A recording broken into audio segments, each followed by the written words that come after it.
let's go back to data and let's really start thinking about data and what that means. So you're here because you want to know about HR data and how it helps solve DEI issues.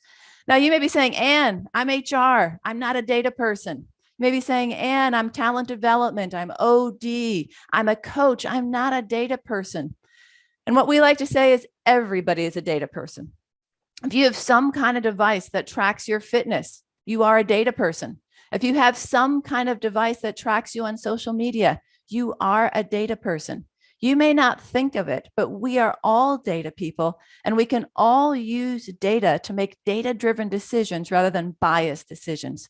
Now you may say, okay, I get that, but I don't understand what it all means. So we're going to go through some terms very quickly. What you see on this slide, I'm going to break it down into 3 chunks. The first chunk is really about the first 2 bullets. The first bullet is what is data? All data is items of information, facts, stats, types of information. So what's a data analyst? A data analyst is someone who goes through that data, who cleans it, who analyzes it to draw meaning, to make us understand what it is, generally about the past, generally about previous events.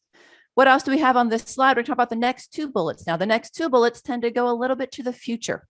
What is big data? Big data is enormous volumes of unstructured or structured data, and data scientists are the ones who make sense of that, generally using machine learning, ML, algorithms to start to make sense of what we call predictive analytics. What do we think might be happening from it? And then what is people analytics? And in this case, DEI analytics is a part of people analytics.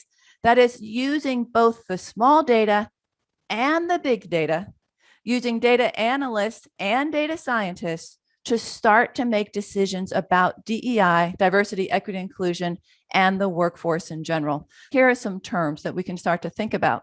Now, you may say, but Anna, I really don't know where to begin and start to collect this. You actually have a lot of the data already. It may not be aggregated.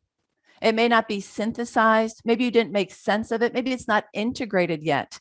However, in general, whether you're an HR generalist, CHRO, consultant, there is data out there that we can start to collect as HR leaders to start to make sense of how to advocate and solve DEI issues. You already have demographic data that you know of.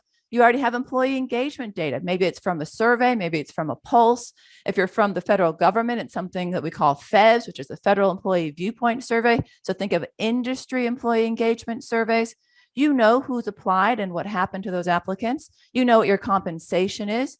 You know who's getting promoted, how fast. All of that is data that you have at your fingertips. Now, is it directly related to DEI? Not necessarily. However, can we slice and dice it so that it can help you solve the issues? Yes, we can. And we're going to talk more about that as we start to move on.